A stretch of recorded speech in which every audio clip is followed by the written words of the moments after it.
welcome to another episode of Brand Retro. Today we have Tate, the intern, back, and we're going to talk a little bit about the progress that he's been making over the last, are we at a month now, Tate? About a month. So tell me a little bit about what you've been working on, what you've been learning, and kind of any surprises that might have come up.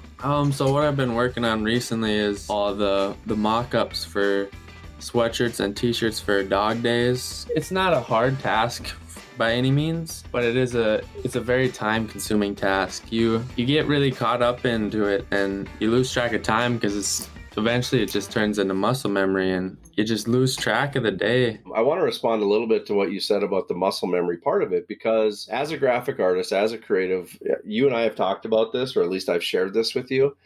There's a lot of this process that it does become repetitious in the sense that you get better at it, right? You get faster at it. And part of that speed, that efficiency, and that ability to tap into that muscle memory is what, honestly, it's going to help you develop kind of that creative pattern and kind of the efficiencies that you're going to need, in your career as a graphic artist or as a creative to maximize your time. The idea here is not rocket science, right? We're having you basically open up these files, kind of reestablish the mock-up, drag in the logos, make them, look as though they're real, or dropping them in on the garment, so to speak. So the idea of it is not rocket science, right? But it is a process, not only a process, but there's technique to it. Would you agree?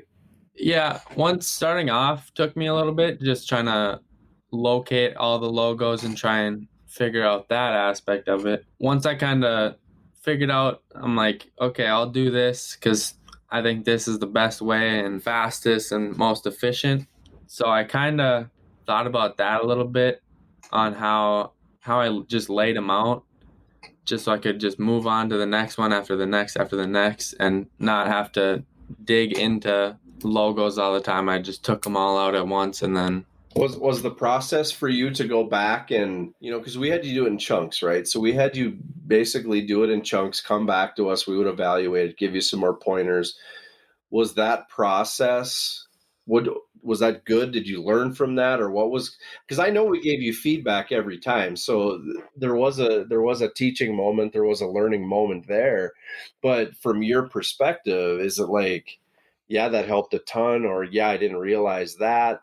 Because again, part of this is that you want to pick up these tips and tricks along the way so that when you get further down that road, even if it's more school projects, you can knock them out more efficiently and be able to kind of have confidence going into those projects. Well, when I sent them to you and you picked out a lot of things that I didn't even notice, which I probably should have, but it's just the fine details that you miss sometimes, that you know what you're doing in this, so you know exactly where to look for any abnormalities in the product. Yeah, and dude, I'm not trying to pick on you at all, but what that does, so as the artist, as the proprietary of that proof, if you're the guy sending it out, you want to make sure all your T's are crossed and your I's are dotted, because two things.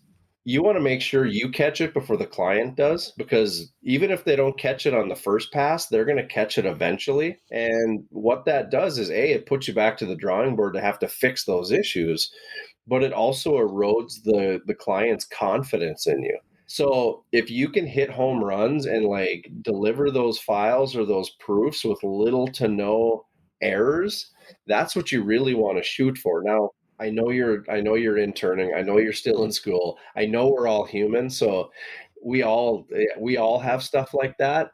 But if you remember that going forward in your career and try to train yourself to like have no errors, it will pay you dividends down the road. I mean, it still happens to me from time to time. I'll miss something, but the goal is to, I want to bat 100%, honestly, but if I can get those proofs out the door and make the client happy 99% of the time, it says a lot about you as a designer, and it builds the client or the customer's confidence in you, and that's what you really want to shoot for. It's not that those little missed things, it's not that any of them are a big deal, But when you start to do this for real or for a company or for yourself, every time you have to get an email, send it back, respond, make a change, all of that is time lost, and it starts to eat away at your profit margin. I kind of noticed that the first set of sweatshirts I sent out to you,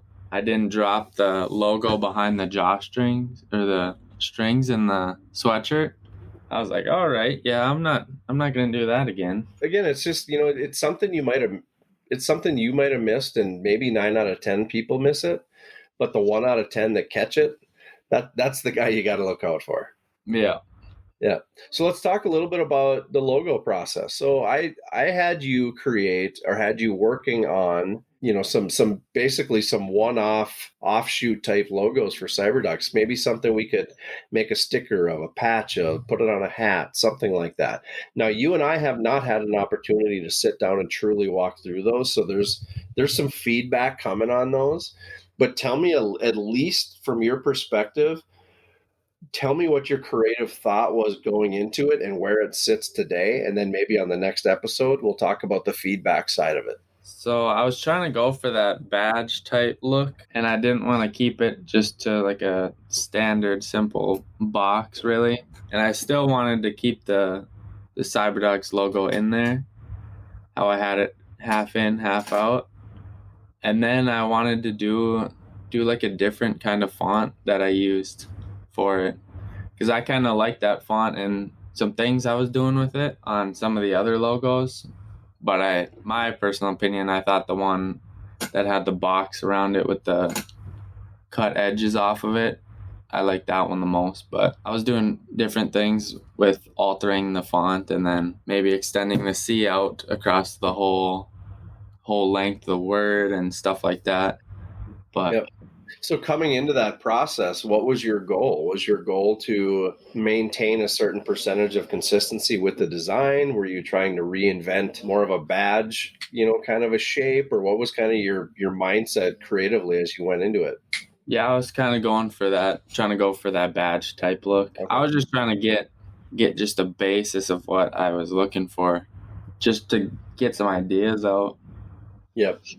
So what we're going to do is you and I will sit down and we'll walk through those, and we'll capture that feedback and we'll put that on the next podcast. But I just wanted to kind of hear what your thoughts were going into it, so that not only do I know what to look for when I go through those designs, but also it could kind of serve as a teaser for the next podcast, because I think we'll talk about that. Tate, I think I'm going to let you go with that. I just wanted to kind of see where you were at, do a check-in at this point, see how things were going, and we'll continue this journey here for the rest of the summer. Sounds good. All right, thanks, dude.